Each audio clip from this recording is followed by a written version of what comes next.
Nag-viral ang litrato ng isang high school bae na isinayaw ang kanyang schoolmate na tila nag-iisa. February 14, 2018, Valentine's Day. Saktong petsa rin ng huling prom ng campus heartthrob na si Chris. Naisayaw na niya ang 10 sa kanyang mga kaibigang babae. Pero nung tumugtog na ang huling kanta, lahat nagulat nung nilapitan ni Chris ang nais niya palang maka-last dance. Saw this girl sitting away from the dance floor where everyone else has been dancing and laughing and breathing heavily. I knew for a fact that there's a problem, and I also knew that I am meant to do something. I have to. It's the right thing to do. Ang kanilang picture nag-viral. Sino nga ba ang babaeng isinayaw ni Chris? Achiever, ang outgoing grade 12 student na si Chris. Consistent top student, editor-in-chief din ng kanilang campus paper at president pa ng kanilang student council. Asset siya ng school kasi kahit saang contest, kahit biglain mo pa siya, mag-uuwi yan ng medal. Parang jack of all trades.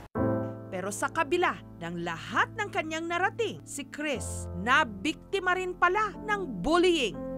From grade 1 hanggang grade 7, kalansay sabi po nila sa akin.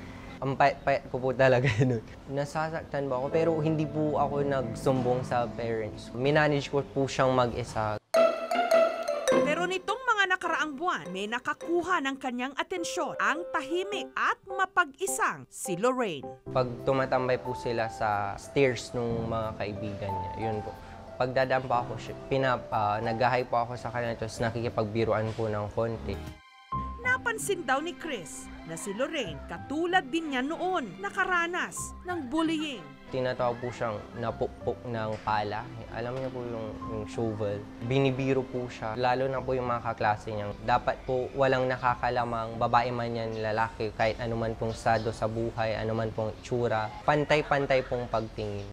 Si Lorraine, natural daw ang pagiging tahimik at mapag-isa. Parang ayaw po nila akong isama sa group kasi po yung wala po akong alam. Lagi po ako pinapansin na yung pinagtatawanan.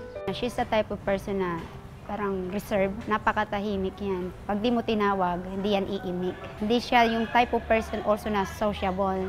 Gayunpaman, nasasaktan pa rin daw siya sa mga salitang ibinabato sa kanya. Parang gusto ko po silang sabunutan. Hindi ko pa po sila pinapansin kasi po baka lalaki rin po yung away. Humuhugot na lang si Lorraine ng lakas at suporta mula sa kanyang pamilya. Hindi dapat siya makipag-away, ganun. Pabayaan na lang niya yung mga nagtutukso sa kanya.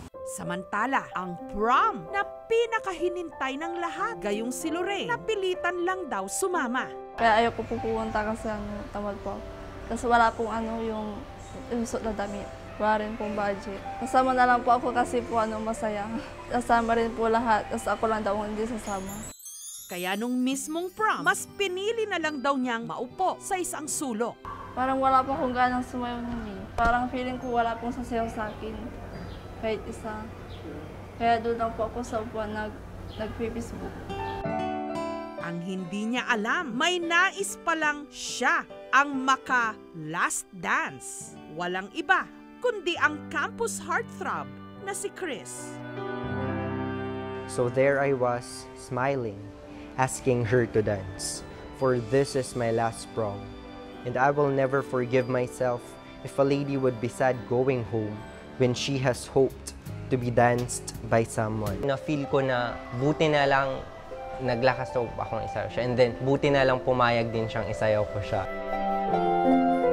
Tsaka po, nung habang sumasayaw po kami, tumitingin po yung ibang girls. And then yung iba po tumatawa, pero ignore lang po kami. Basta sinayaw ko po siya that night. Po yung feeling po ng happiness nung habang nagsasayaw kami. Mga babae makagusto kay Chris dahil friendly po siya, tas gwapo, tas matangkad. Parang may kawi po siya sa artista. Parang si Kinchan. Every girl deserves na ma-feel kung ano man po yung nafe-feel ng lahat sa prom na yun. And yun po yung nagtulak sa akin kasi hindi po to play Prince Charming, ganun po. Pero po po, siguro yung sense of responsibility as a man po. Slow motion. Feeling ko walang tao, parang kami lang po. Kinikilig. Masaya. Marami ang kinilig sa kanilang viral na litrato. Yun nga lang, meron pa ring mga nang asar. Sabi po nila baka sisikat ka ganun.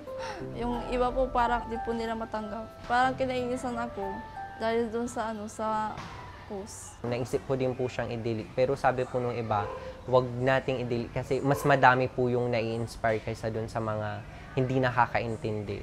Matapos ang prom, tila nagbago ang ihip ng hangin para kay Lorraine.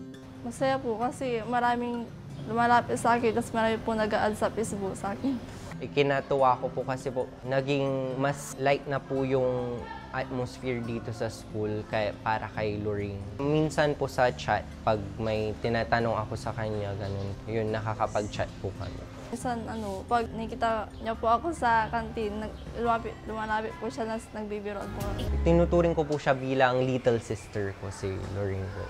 Sa ngayon, meron po akong boyfriend. Hindi po kami nagkikita kasi bawal po yung stricto po yung mga magwalang. Chris, thank you dahil sasayaw mo ko dun sa JS Prom. Thank you din kasi gumaan din yung pakiramdam ko, naging masaya din ako. Masaya ako kasi na naging close kita nung kahit hindi naman tayo nag-uusap. Kahit ano man yung sabihin ng ibang tao sa'yo, alam mo sa sarili mo yung totoo. And alam mo na maganda ka, hindi siya nakikita sa panglabas na kaanyuan, pero yung kung ano yung nasa puso mo. So keep your head high and be humble, tas stay beautiful as you are. Thank you for watching, mga kapuso. Kung nagustuhan niyo po ang videong ito, subscribe na sa GMA Public Affairs YouTube channel. And don't forget to hit the bell button for our latest updates.